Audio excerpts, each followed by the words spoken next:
All right, guys, we're in the hospital. I'm here with my client, Kyle Nuss, Okay. and I wanted him to tell the story about how he was able to find us. So, Kyle, how'd you hear about Reid Law Firm? That slogan you'll have, man.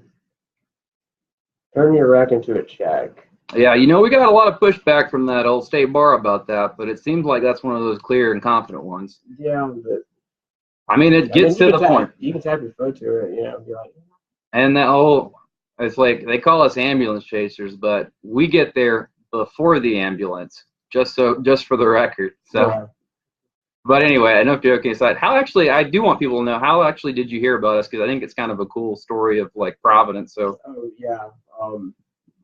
So after finding out what everything was Social Security, and then dealing with them and not getting any answers, so I go online and actually typed in lawyers in Birmingham or lawyers near me. So as I'm sitting in my hospital room, just going through, just scrolling, I accidentally hit your name with my thumb and brought up your page, and I read it, and I got peace about it, and that's when I called, and you and your team were here within hours, and yeah, then the next day Fox 6 was here, and it just started going from there, and could not ask for a better representative. I appreciate that. And honestly, we're only as good as our clients. So, like you said, yeah, your story is so compelling, and the injustice you suffered was so severe. It was pretty easy just to get media and elected leaders to do it. And I love that stuff. I used to work in D.C. and for the AG's office, and it's fun when you get a case where you can really do some good for someone, and you're actually able to correct stuff because it really is like you have to get the president to fix an issue from Social Security. And the fact that when we talked, you told me like, yeah, they told me I needed to come there in person and prove I was alive. I'm like, couldn't they walk? Yeah, you would think that they would have sent somebody over, but no, that's not the case. And it Look is, at who you're dealing with. and it is such a. They're so far away. 3 blocks. 3 blocks. Good luck. This is your federal government. For all of you that think that not being able to file federal workers is a good idea, you're a moron. This is what happens when there's no accountability. So I mean, I'm partly mad, but it is true. Like, on someone's lunch break, I would have paid him $500 to walk over here. It would have taken him 10 minutes. Oh, Kyle is actually alive. Maybe we can make sure he doesn't lose his health insurance. And it might be nice for him to be able to use his credit cards. Oh, and we know that the stress of this is actually killing him, and we're very sorry.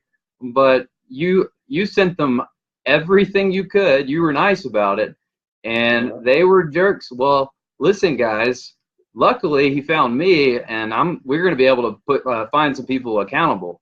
And so I'm not looking for vengeance. All we really want is whoever did this, if they would just confess, ask forgiveness, and like just say they're sorry. That's it.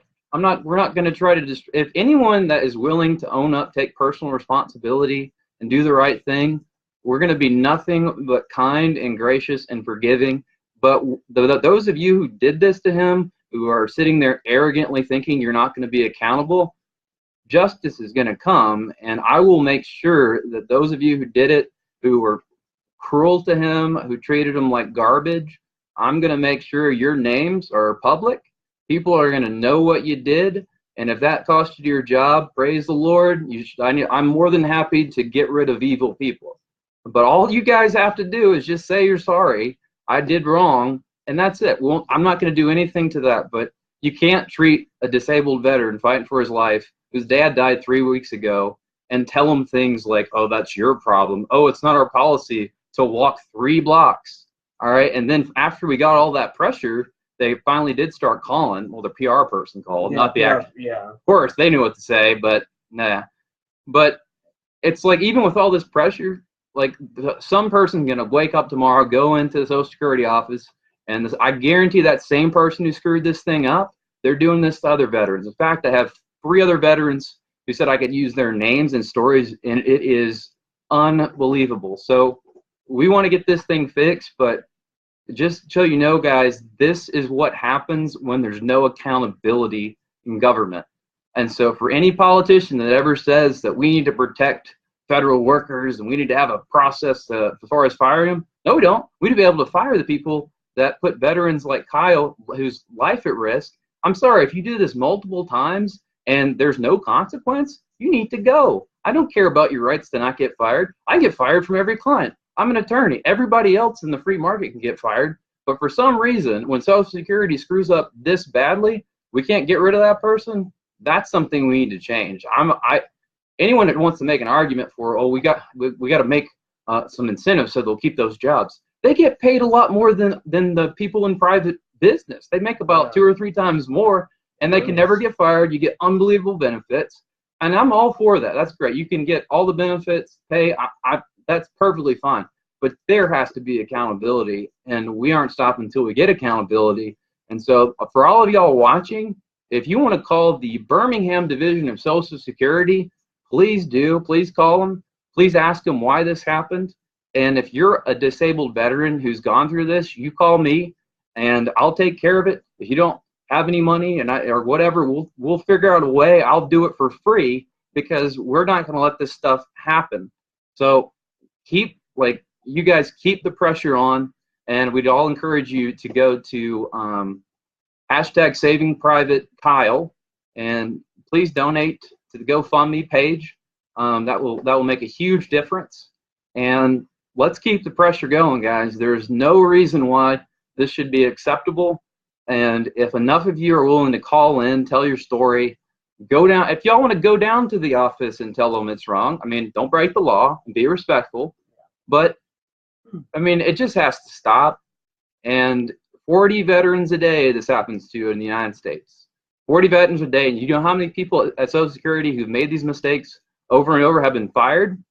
Zero. So I don't care if I don't even understand the argument that they need job security. Well, you know, I want people that do a good job to have job security, and those that don't, get out. I don't care. Oh, well, I can't get another job. That's your problem. Just like you told Kyle, is the fact that was his problem, that he can't come over there. He's in the hospital. He can't leave the hospital right now. He's fighting for his life. And you're mean to him and trying to tell him, like, why can't you just walk over here? And they wanted him to send how many forms of ID and like all these different things. Yeah, we were like, listen, we're both Christians. We both want to forgive people, but at some point, justice needs to happen. And justice is, you guys don't do this again. And we don't want you just, it was nice that their PR person apologized to us. Well, we don't and that's great, but we want it fixed. Health insurance has not been fixed. So keep calling they're like, well, we tried to call your attorney. Yes, try to call me to tell me what? We're working on it. Working on it doesn't mean you did anything. So anyway, let's keep the pressure up, and let's keep doing what we need to do.